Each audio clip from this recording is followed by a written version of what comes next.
Grand Rising, you magical motherfuckers. How's everyone doing? Or I should say hello. Most of you guys are probably asleep still. It's about, what, 4 something in the morning, I think. And I got the urge to do a reading. So I'm coming to you guys with a general reading for the collective. Whatever messages the universe, spirit has to deliver to you. I hope you find it here. It is a general reading, so it won't resonate with everyone. All parts of the reading won't resonate with everyone that it does have resonance with. Take what's meant for you, leave what isn't. Okay? And let's see what the universe has to say real quick.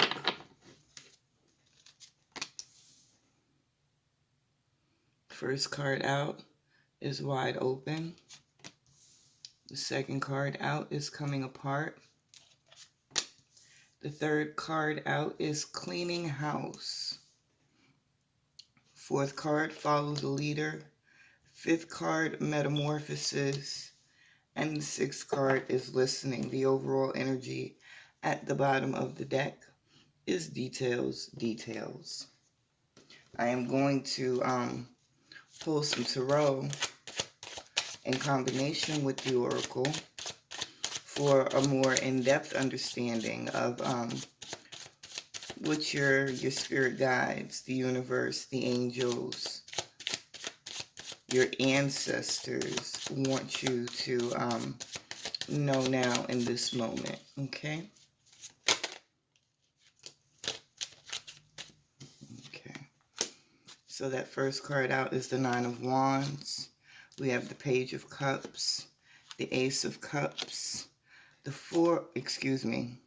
Seven of Wands, the Nine of Swords, and the Empress card. Overall energy at the bottom of the deck is the Three of Swords. Mind you, it is paired with details, details, right? Just touching on the energy at the bottom of the deck. If you've seen me read before, I know I'm not consistent in any one space. I bounce from place to place. But if you have seen me read before, you know when it comes to this Three of Swords card, I always try and make clear the fact people think this is a card of emotions, because most of these Three of Sword cards, depending, from deck to deck, they have this heart on it. But what you have to understand is swords are cards of your mental state. Where are you consciously, subconsciously? What thoughts are driving your experience and your feeling? And with this being coupled with this details card, it's a sign that now you need to pay attention to the inner workings of self. What is really going on? Don't just allow your emotions to take control of you and have you running wild.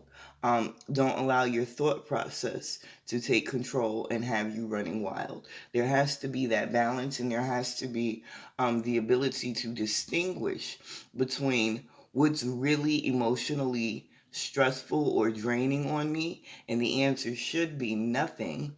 I know that's easier said than done, but the answer should be nothing, because we have the ability to control our emotions, not by what's happening outside of us, but by recognizing nothing outside of us has the ability to sway us emotionally unless we give it that power, right? But yeah, so overall, it's being in a space of being able to see clearly so that you can respond, move, or act in the right manner. Now we have the Nine of Wands on top of wide open.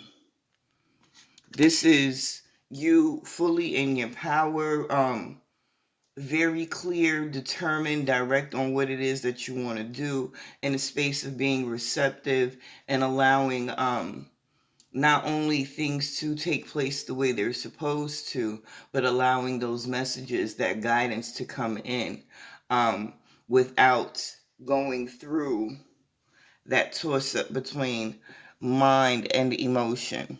Then we have the Seven of Wands on top of follow the leader under that. Once again, this is pointing to you being clear about what's going on within you. The leader that you're following is yourself. The leader that you're following is your guides, your ancestors that are trying to tap in and communicate with you in this moment. If you're not, um, you need to be doing things that are going to center you. Meditation, even though everyone should do it, it's not necessarily for everyone, or at least traditional meditation. But there are certain things that we can do as individuals that can put us into that meditative state. Some of us like to work out, some of us like to listen to music, dance, whatever it is that you can do individually to slip into that space of clarity, of relaxation, of being open. That's what you need to do. And once you get there, you need to pay attention, not ignore, and not second guess the information that comes into you. We move to the Page of Cups and coming apart. Now, I think it's very fitting, or I'm not going to say fitting, but if you look at the cards, the way the Page of Cups is kind of feeling disconnected from self, um, trying to realign with self, so to speak, on top of this coming apart. And that's what it is. That's exactly what you have been doing. That's exactly where you are in this moment. You are very clear on who you are, what you're capable of, and what you need to do to have a specific experience or create, um, not create, manifest whatever it is you're trying to manifest. But because you are detached, because not only internally, but externally, things seem to be falling apart around you, you are kind of stuck in the space of being disconnected from self, out of alignment with yourself and the direction that you need to be going in. What's popping into my head right now, and I've been hearing it, is true north. What is your true north? That's what you need to figure out, and that's the direction that you need to move in, right? Under this, we have the Nine of Swords on top of Metamorphosis. Now, like I said, there are certain things that have been happening in your world recently that kind of make you feel out of alignment with self. Definitely out of alignment with the things that are going on around you externally. Um, but it's happening this way so that you can see. It's happening exactly the way it's happening so that you can see what you need to shift, what you need to change, what you need to release. And that's what the angels, the guides, the ancestors, they're trying to help you. Birds symbolize your ancestors protecting you, guiding you, watching over you. And as you can clearly see in this Nine of Swords, they're over you, but there are some things that you need to let go of so that you can see clearly, so that they can help to continue to guide you on your path. Okay? I never paid attention, I never noticed. There's a pillow on the ground next to her. You can see I use this deck. I've been using this deck for years. It's one of my favorites. But I never noticed this pillow on the ground next to her. And what I'm getting, or what was said to me once I recognized the pillow, was don't worry about the repercussions, or don't worry about how things are going to turn out. I think that's one of the reasons that some of you guys might be stuck in this place, having a hard time letting go of these things, these energies that don't serve you. Because it's like, if I do let these things go, where am I going to be? what's going to happen? How hard am I going to fall? But they're there to provide that cushion for you. And another thing I want to mention is this is a number 9. This is a card of things coming into fruition. So even though you've been having a difficult time trying to figure out how to let those things go, I didn't even notice that's another 9 in your reading. But even though you've been having a hard time letting these things go, not necessarily clear on how to let these things go, it's coming in regardless with this metamorphosis card. You're going through the transition. That's why the elders, the ancestors, the guides are there to help you with this transition, to help you release these things that have been weighing heavy on you, that have not been serving you. So in this space, it's not to worry about the how anymore. It's to allow it to happen. Okay? Hold on, where's my lighter? I'm a smoker, so I'm gonna take 2 seconds to light my stuff up. Now on the end here, sorry, we have the Ace of Cups and cleaning house.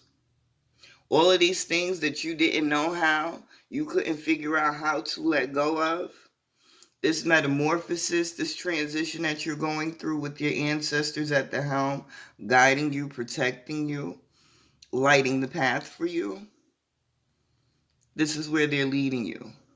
They're leading you to a more stable space emotionally. They're leading you to a new beginning through that new or through that shift in perspective. And in this place that you're going, that you're moving into, your spirit, your mind, your heart, everything recognizes that it's now necessary to let go. So you're not going to let go and then have the shift. You're going to have the shift which makes you strong enough to let go. Okay? And that's when you move into, they're helping you build your confidence up right now. They're helping you move into that space of becoming a master manifester over your life. And by you allowing, not trying to figure it out, not trying to force it, not trying to stop it, but really allowing this transition, this transformation of self to happen, is going to put you into a totally new emotional space, a new heart space. And in that space, you will feel empowered. You will feel confident enough to let those things go. Not only that, you will be able to move into this Empress energy. And in this Empress space, you will be able to see and decipher the messages that are coming into you from Spirit more clearly. Okay? So this is what they want you to know. This is the reason why they asked me to do this message for you. Because some of you have been pushing too hard. Some of you are getting frustrated at the fact that you can't figure it out. It's nothing for you to do but be. Allow what is to be what it is. Stop trying to force things, change things that you have no control over. And don't worry about how hard you might fall if you just let everything go. Sometimes you gotta let go. They're saying you can't be fearful right now. Everything that you've come through, everything that you've experienced, they're saying a lot of you, where you are right now, you know, but you're choosing to hold on to. But there's no reason to hold on to that fear because you've conquered so much and you're still standing. And for a lot of you, what they're saying is the worst of what you had to conquer is over. It's never going to be as hard as it was before. But you got to muster up the strength to just be. And I know that sounds crazy. Why does it take strength to just be? It does, because we have been conditioned as human beings to always have to have the answer, to always have to be moving and doing something, You know, if not, you're considered lazy. You're considered weak. You're considered whatever people want to consider you without putting themselves in your shoes. But you're in a space now where you have to kind of give up the fight. Let them do what they need to do. And the transition it'll be seamless. That's the word that they're using, seamless. You'll look up and you'll already be in that space of transformation or on the other side of your transformation. And you'll look back like, wow, I knew it was coming, or I felt it was coming, but I didn't even recognize that it was happening until it was completed. And you're in this space, this Ace of Cups energy on your way to this Empress energy. But be very mindful. Are you really feeling what you think you're feeling? Or are you creating that feeling by giving it too much attention, holding on to it, sticking with it too long? Let that shit go and be magical, motherfuckers. I love you, and I hope this helped you. Later.